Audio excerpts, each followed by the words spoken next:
Okay, so here we go with the Long Beach, New York real estate roundtable. I'm Alex Rubin from Douglas Elliman Real Estate, and the panelists today are going to be Robert Bram, who's our go-to mortgage person, and also Stephen Siliato from the Lieb Law Group, and I don't think he's on yet. Is he on yet? No. Okay. We just got one attendee just popped up. Just starting. Everyone's starting to get logged in. We just opened it up, so we'll give it a minute or two to get this thing rolling.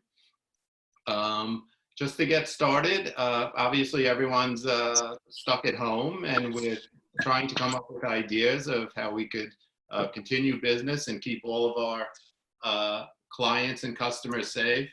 Here comes Stephen. How are you? Good morning, everyone. Good afternoon, I should say. Okay, great. So I'm going to, as people are starting to sign in, we could either give them a minute or two, or we could just get rolling on this, and they could catch up on the recording.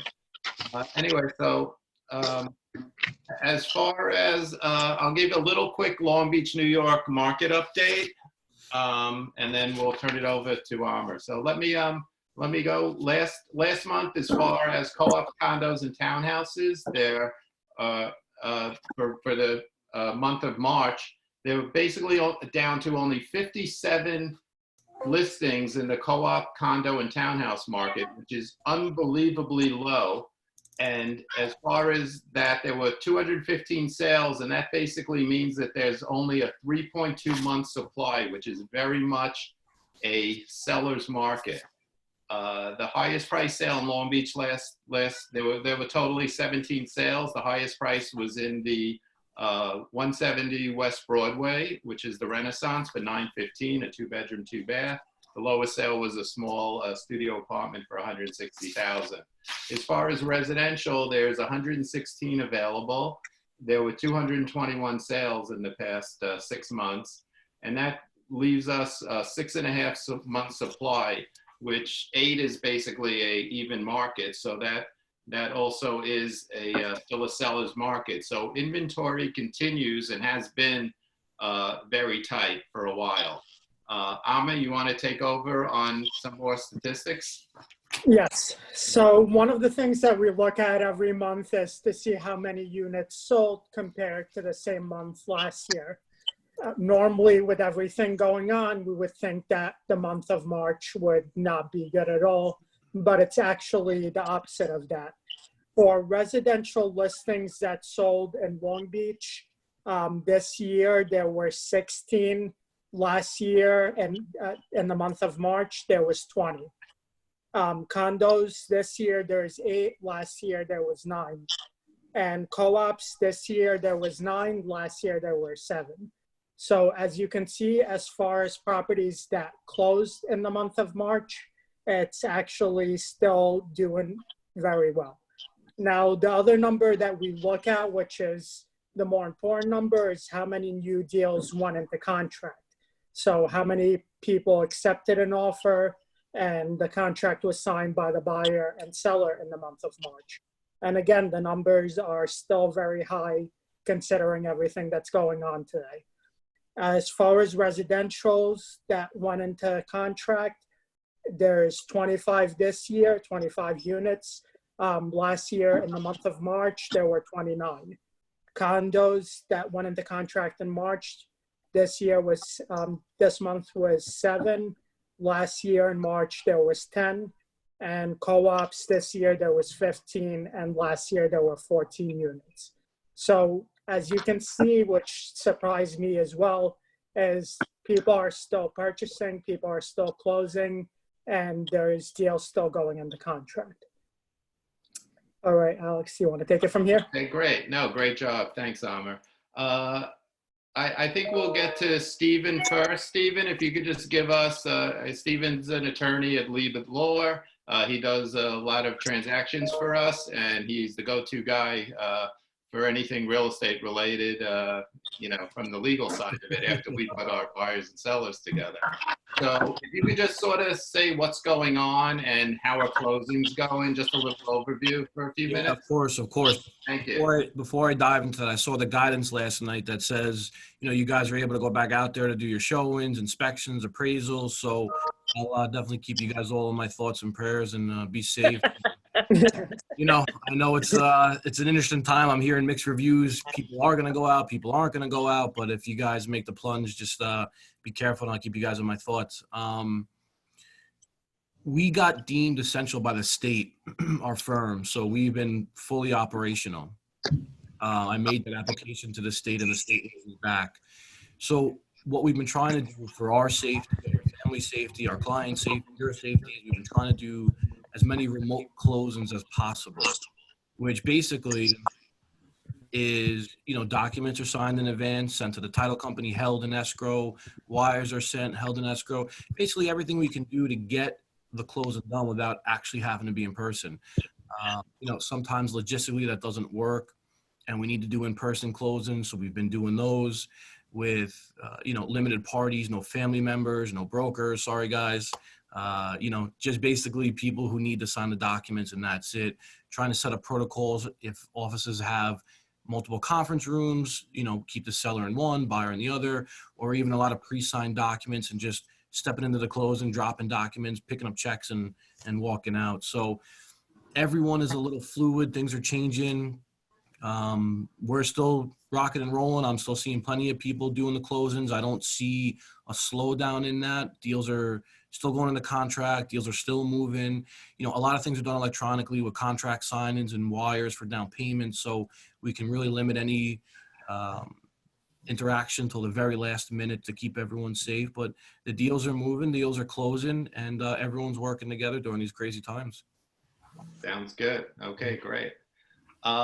Next we have Robert Bram, who we all know for a very long time. From day one I got into the business.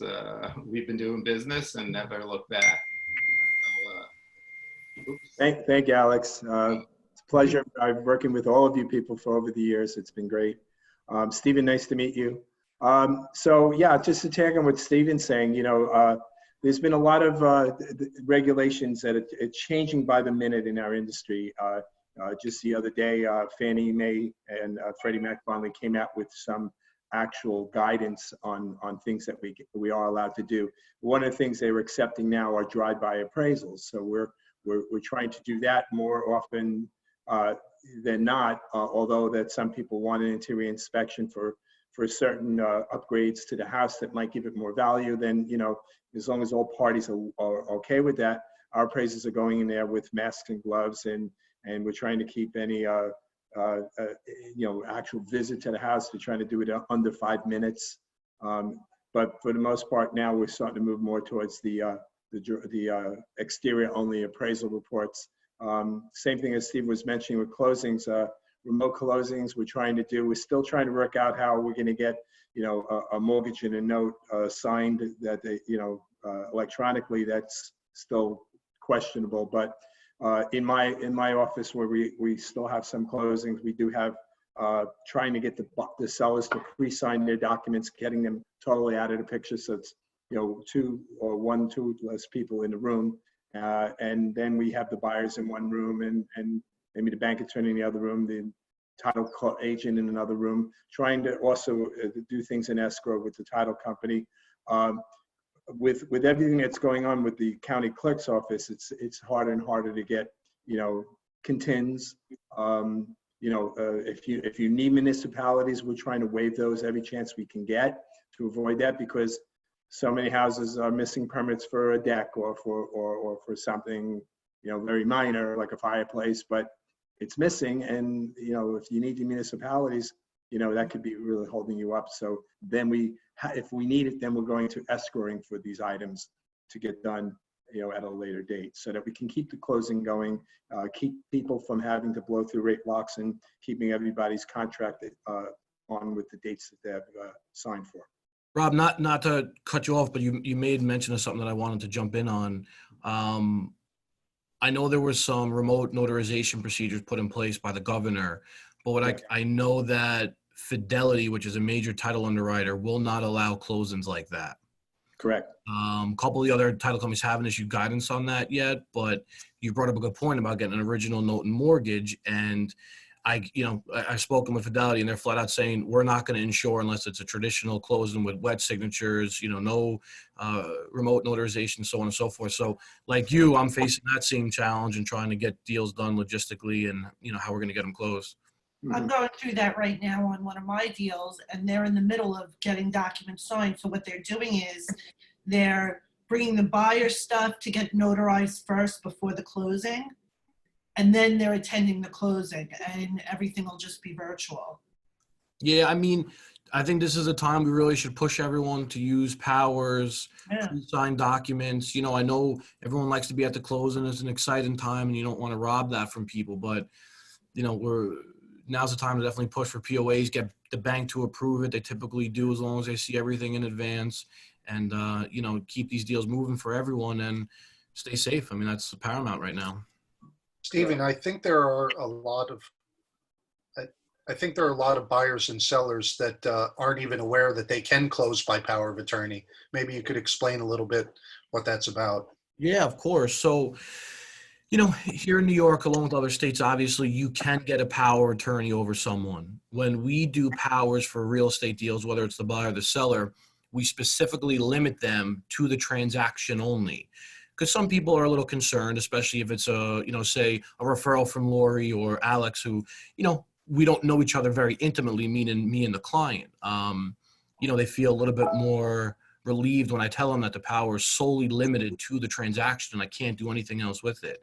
It's pretty easy. Yes, we need originals. Yes, we need a notary, but we've been able to help facilitate that. And it's something that on all the new files coming in, I'm having that conversation with the client right off the bat. And I think it's a good thing maybe for you guys too, to talk about with your clients, say, hey, listen, we can help facilitate, meaning, through the attorney, to get these power of attorneys, to keep them limited to the deal only. That way we can keep the client safe and keep the deals moving. On that note, if I could just jump in, we will not accept the power of attorney unless it's limited to this transaction. It's in the language of our POA. So we don't want to have a hold harmless on a document that could cover many other things. Yeah, I'm happy the bank, you guys say that, because a lot of these banks will just take blanket ones. And if you don't need a blanket one, there's no reason why I should be doing one, and I see that a lot. And for liability reasons, just for overall clients' peace of mind, we really limit them specifically to that deal and that deal only, just to dot the I's and cross the T's. Okay, great. This sort of reminds me at a concert. You remember how they play a few songs and then all of a sudden they introduce and here's the drummer. Band members. Yeah. Okay, so let's get to the rest of the team, just to everyone introduce and say a little bit about themselves. Anyone jump in? I'm Meredith Campos. I've been on the Alex Rubin team for almost 3 years now, maybe 2.5 years. I also did real estate closings for about 17 years in my prior lifetime. Hey guys, I'm Earl Gindy. I'm a licensed real estate person for about 14 years now. Thank you. Monica Dvorak. I'm a real estate agent for 23 years. I'm on Alex Rubin team, 7, 8. Time flies and I'm having fun. It's a great place to be. It's a great team. And together we can get a lot of accomplished. Jordan Levitt. I'm a commercial and residential real estate broker. I work in Long Beach as well as in the city. And I've been in the business for a little more than a decade. Cool. So we have a question that came in that's very interesting, because I know we've all been speaking about this for the last week or so. So let me read the question, and then we could all get to it. I think this is more towards Stephen. As a buyer, do you see us being able to go into contract prior to the quarantine rules being lifted? And not to minimize, because we haven't really, I think we should discuss as a separate subject towards the end, about what happened since 7:30 last night, which was that they may open up the showings to be legal because we would deemed essential personnel.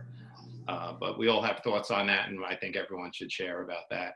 But and not to minimize the current situation, but how can buyers use it to their advantages as far as homes that are currently on the market? What I think that question really addresses is how could we use you're as an attorney, are there ways to go under contract, sort of giving someone who's willing to step up now and go under contract, but still have the option to, it's sort of a contingency thing, which is always difficult, but I think it's worth a shot in this market. Could you speak to that? Yeah, of course. So we've actually been in this situation a couple of times already. What we can do is we can draft language into the contract that allows for an inspection post-contract like you see in REOs. The issue with that, though, is let's say the quarantine doesn't get lifted for 45 days, 60 days, and the buyer goes through the normal process. They get their mortgage, they're ready to close, and they still haven't had the inspection yet. Well, what do? That puts you in a tough spot because as a buyer's attorney, I want that. And my client has an out, God forbid there is an issue. As a seller's attorney, I'm not excited about that because that means we could be in contract for 45, 60 days, be a day away from closing, and the buyer can terminate the deal after doing an inspection. So there are ways to do it, but there are pitfalls in every way that we've contemplated and every other deal I've had that we've tried to work through them. It's tough. I know I don't want to jump too much on what happened last night, but I'll tie it in just a tad bit. I think allowing the inspections as they set forth last night will alleviate this. Obviously, if the buyer and seller are okay with people coming in and out of the house, but put that aside for a minute. It's tough. Yes, can we put procedures and policies in place? Of course. I have yet to get another attorney to agree on a procedure and policy for that. People have just been waiving their inspection, which I'm not overly excited about, but it's the nature of the beast sometimes. But yes, we can do it. It's just a matter of can we agree to it and what are going to be the pitfalls in it. Okay. One question. Could someone sort of explain what happened last night? I can, but let someone else speak. I can answer it. So last night at 7 p.m., there was an opinion issued that said that real estate agents, appraisers, and other personnel which were necessary in order for people to essentially buy and sell a home were now considered to be essential. However, in the state of New York, in order for that to take effect, the governor also has to sign off on it. And then we also have to decide as individuals whether or not it's prudent behavior at this point for us to start showing homes or for us to request from our buyers or sellers access to homes, potentially putting people at risk. So there's a lot that goes into that. Even if they give us the green flag, it doesn't necessarily mean that the market suddenly opens up and everybody goes to showings and deals get done. From a practical standpoint, the most important part of this is the fact that they're allowing for appraisals. Providing that the appraisers are happy to do that job, that is a big part of getting deals which have previously been negotiated, through and closed. Without appraisals, that's just not going to happen. To supplement that a little bit, one of the things I saw in it was there was no mention of open houses. They said showings, inspections, appraisals. So just something to be mindful of, whoever makes the decision to actively go out there and show, nothing clear on whether open houses would be permitted or not. The New York Board of Realtors did issue an opinion saying that they believe that open houses are still fully restricted. Okay, well, but remember though, that's an opinion. Of course. Yeah. But I'm glad they kind of thought the way I thought on that you can't do it. Yeah. I would say besides being restricted, I think it's insane at this point. Sure. Listen, I'm all for business, but if a seller is willing to let someone in, are we at risk as realtors? I personally think there is going to be litigation down the road where, whether it's an agent, an attorney, an appraiser, a broker, someone gave someone else the virus as some part of a real estate deal. And I think that there's going to be some litigation down the road over that, people going after each other. There's no doubt that allowing access to a property when you're unsure of what the health conditions are within the property could be a serious liability for the Like brokerage. vicarious liability. For sure. That's pretty crazy. Let me check some of these questions. Give me 1 second here.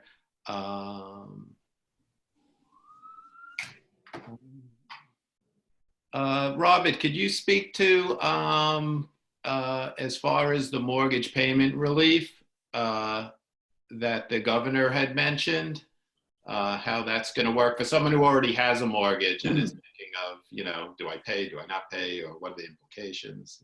Well, first of all, it's on an honor system, this whole thing about the forbearance regulation, the forbearance moratorium. If you have been financially impacted by the coronavirus, meaning you've lost your job, or your income is dropped dramatically over this, you could elect to basically pause your mortgage payments. It's not a relief. You're still going to have to pay your mortgage. You're going to have to catch up on that. And it's going to be a certain amount of time to be able to do that. I caution anybody that has a mortgage and that is thinking or in contract to buy something else to act on this. Because I remember back in 2008 when we had the financial crisis and a very similar act came out and people were acting on it, and the banks reported to the credit agency. They did say they were not going to report you late, but they did report that you were in forbearance. Now, to a new lender that's going to be taking your mortgage on, a new mortgage on, they're going to be concerned that you could potentially be a first payment default. And that's a big problem. Yes, you are protected by that, but again, a lender that sees in your credit report that you've acted or acting on the forbearance, they might not be willing to close your mortgage. So there is risk with that. Having a forbearance on your credit report does actually impact your score, even though it's not reporting as a late. And anything such as a dispute or anything that's listed on your credit report that's negative can impact your score. So I always say be cautious. If you're a person that's not planning on getting a mortgage for a long time, have been financially impacted by this, then by all means take advantage of it, because you might need to, it's better to be able to feed your family than have to pay your mortgage, which you're going to have to eventually catch up on. But if you're entering into a new transaction, I'm caution. Okay. Another question we had was, do you think people will buy a house without actually seeing it? Which I found interesting. I mean, I know on other parts of the country, there's some iBuyer things in like places like Vegas that have like 8,000 tract homes, and they're all pretty much the same except for the individual condition of them. And a lot of investors have bought those. Anyone on the panel want to chime in on that? I mean, it's new to us living where we live, but it is a possibility. I had a client do a virtual showing and put an offer in based on that. Mm-hmm. Me personally, I think I'd be a little scared. It's tough. I mean, obviously you can see all the highlights, but are you really getting the fine details? Are you seeing the little cracks in the walls? You're seeing the little, dents and dings and little issues that, I want to get an inspection. I'll defer to you guys. You work more hand in hand with the buyer during these times, but I'd be a little scared to do it that way. Right. That's true. Yeah, no, it's easy to say do everything virtually, but the beauty of our business is that it still comes down to face-to-face interactions with our people and face-to-face with the actual home. Yeah. So, unless it's some kind of investor and it's a knockdown, that doesn't really count. Yeah, of course. I feel like you don't get that connection to the house if you're doing a virtual show. And pictures are very deceiving. So. Yeah. Especially our pictures. Yeah, I thought those rooms were bigger. The better the pictures, the I more. didn't realize the room was this small. Let's talk for a moment about The first 8 seconds you get that feeling and you know if you like it or not. You cannot get that feeling from a pictures. You have to. Yeah, that is true. We've spoke about that in our meetings over the years. There is scientific data that people walk in within 8 seconds, either get that feeling. And I try to tell brand new buyers how it's like dating in a way. You know, you sit down and you do it, and you know, you either have that instant connection, you know, whatever the things that go off in your brain, and it is pretty amazing. So I am very happy to eventually get face-to-face again. Although this is a great medium, nothing beats being face-to-face. Yeah. Let's see another question here. Someone asked about what about unoccupied homes for showings, but I think that's the same. That was actually, I'll answer part of it. It was actually addressed in the executive order from Governor Cuomo that even if it's an empty home, you can't show it. So I don't think any of that that might change with this ruling.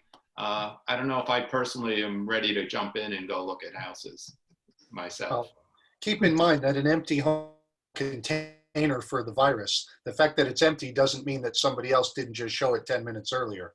Correct, right. You know, so there will be protocols. I mean, my wife's an optometrist. She's waiting for them. They're working on protocols now for when she does go back to work. Will she have to wear gloves for the rest of her life, you know, while doing an eye exam? I mean, there's all these things. So the purpose of this webinar is just to have like the most pertinent information in real time.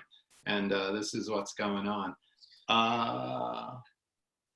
Okay, ooh, this is the impossible question, but always a good question. Will mortgage rates go up, hold steady, or drop between now and June? Robert Bram. That's excellent question. So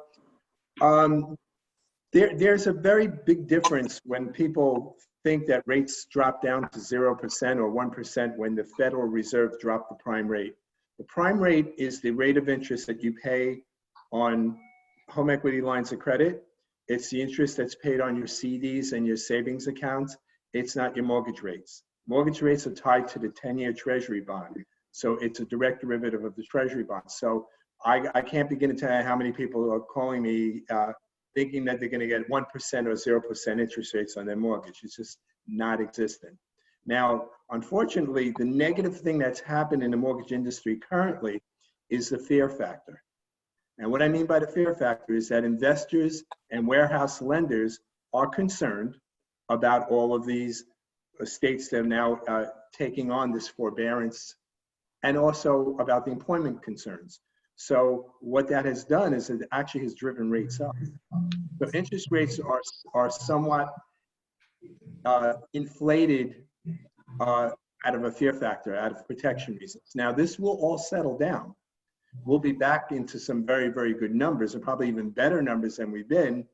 Not 0% or 2%, but in the threes where it should be. But rates now are hovering on the upper threes because of these fear factors. So not a good time to lock in a rate. Anyone that's that's entering into the purchase arena right now, I recommend floating your rate at the moment because this will pass. Like everything else, this will pass, and we'll be back to some sense of normality, and rates should settle down too. Thank you, Robert. That was pretty good. I'm thinking of Cuomo when I'm looking at you at the thing. I used to think you look like Alec Baldwin, you know, always be closing. There we go. Now you're going to be Chris Cuomo now. You're right there. Let me grab another question here. I can't. This is going by pretty quickly. It's 1:27. Wow. Okay. There was a good question. I can't. I clicked off my page, so I'm.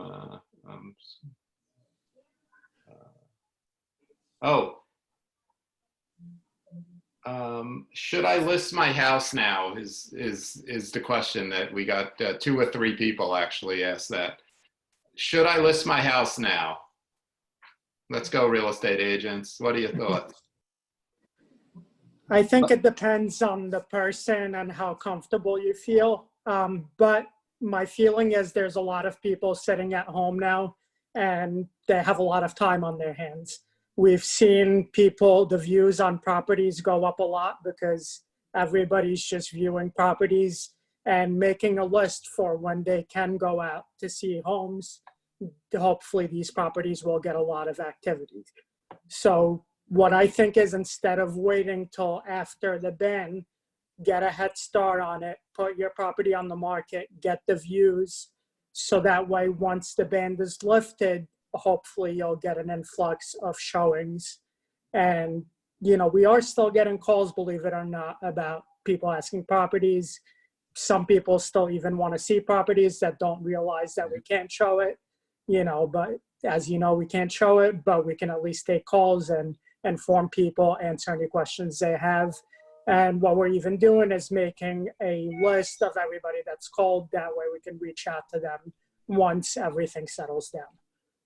Right. Yeah, we set up a big Google spreadsheet to list the property and the people who want to get in. So there's going to be pent up demand. I sort of use the analogy that I feel very badly for, like the restaurants, because people eat 3 times a day, and then now this is going to be over. They're going to start going out. They could only go 3 times a day. They're not going to start eating 6 times a day to make up what's lost. You know, that's just 3 months. Say the whole thing takes 3 months, and that's gone. But the people who wanted to sell before the coronavirus still want to sell. They still have to move somewhere. They still have to buy the house that after they sell their house. We've had a bunch of people who actually were already under contract for a month or so, and now they were scrambling right before the closure 2 weeks ago, Sunday night at 8:30 or whatever it was, and people actually bought it on that day and did the inspection later in the day. So it's very interesting. From a logistical standpoint, to kind of touch back on the question, I agree. I think it's still a pretty good time to list, but you know, you can tell your clients, I know for us at least, what I've been doing is phone contract reviews with client and then having them sign via DocuSign.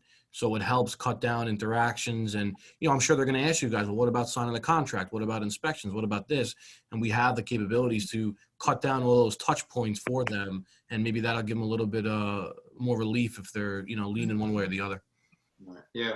It's so important to set the expectations with the sellers, because we know how sellers can get, you know, well, how come, you know, I don't have a buyer yet, or what, you know, how many people are like called about my property? You know, everyone's aware of what's going on here. Yeah, I think it's a good time to list, because the inventory's tight now. So you want a great opportunity to get a good price for your house, but just be patient. All the smoke will clear. And if you're on the market, you're going to get people in faster than people that are first thinking of this. Okay.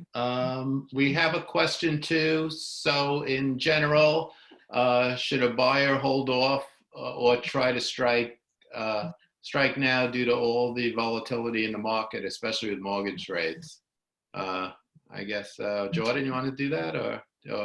From the brokerage side of things, there can be real advantages for a buyer during a state of uncertainty, but you have to have all the right tools in place.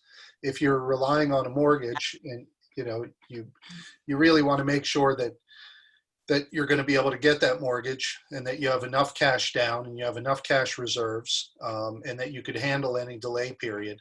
But from the negotiating standpoint, your ability to buy in a period when other people are worried about buying means that, you know, you've got the opportunity to make a deal. And often that means the opportunity to get a better deal than you might have had with more competition in the marketplace. Robert can talk a little bit about, you know, what you need to do in order to make sure that you walk into a potential deal with the ability to secure a mortgage. But there's no doubt it's a good time to buy if you're either a cash buyer or, you know, you are secure enough with your financing that you can go in and make an offer.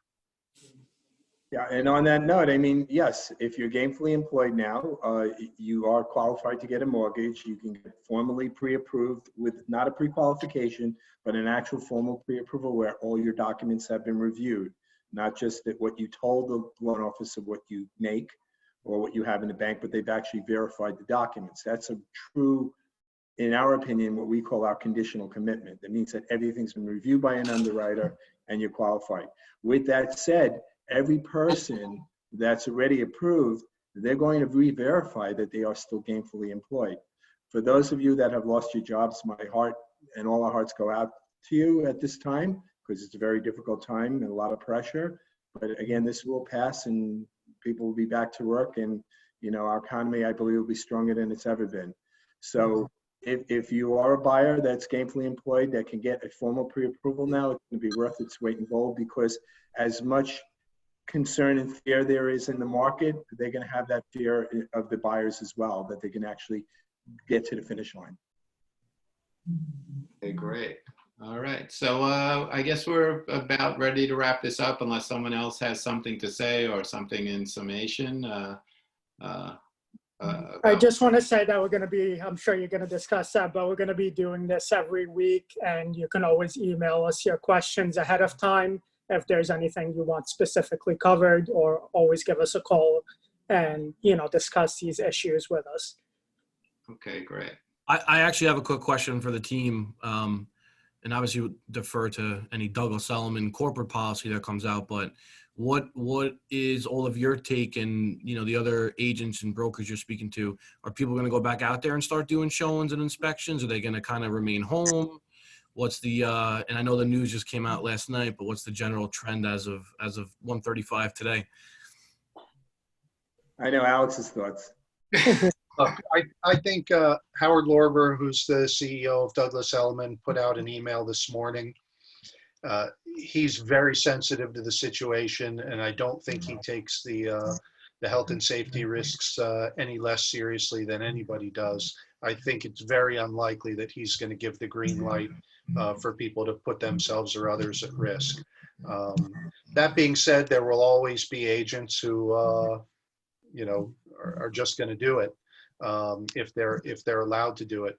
What I would say is that it's more important right now to choose the right agent than at any other time. And the reason is, even without physically showing the property, the quality of the imagery, the quality of the representation, the quality of your ability to get the listing out there to the public, how thick your Rolodex is, all those other things really come into play when it's about selling a listing in a challenging time. And I don't think people should shortchange themselves by saying it's more important to have people in and out of my house now. It's really more important to just choose the right agent. And, as the market opens up, the right agent will make sure that we get the best possible deal. Yeah, I think it was Very well said. very excited right away when I saw the email last night, because it was basically big bold letters, we're back in business, blah, blah, blah. But we really have been in business throughout this anyway. I mean, there's a ton of deals in the pipeline, and it's losing some of the contact because of all this virtual. I mean, it works very well, but it's still not the same. So things are taking a little longer, but we really have, we've had one person who sort of changed their mind right before they were about to sign. And besides that, we've done a bunch of deals in the interim. So I think the business will be good. I never finished my thought, which is typical of me, but I started to talk about, everyone laughs because they know me. With the analysis, where with us, all that pent up demand is going to happen, and the same amount of transactions are going to be done at the other end of the tunnel. So whether it's today or 6 months from now or whenever, I'm not making predictions. No one knows, but it will get there, and everyone will be okay after this is all subsided. All right. I guess we're ready to wrap it up, guys. Most importantly, everybody be safe and Absolutely. healthy, and stay healthy. And we'll emerge from this again, bigger and stronger. Yeah, definitely agree with that point. And I'm sure Rob is going to say the same thing I'm going to say, but feel free, if you guys have any other questions or comments later today, tomorrow, shoot me a text, email, carrier pigeon, smoke signal. And, if we can help you guys out, definitely happy to. So, All right. Thanks so much, guys. We'll speak to Exactly. you soon. Thanks. all right, guys. the next Have a one. great day, everybody. All right. Be safe out Thank there, you. everyone. Take care. See you next week. See you next week. Bye-bye. Bye. Still leaving? Leaving.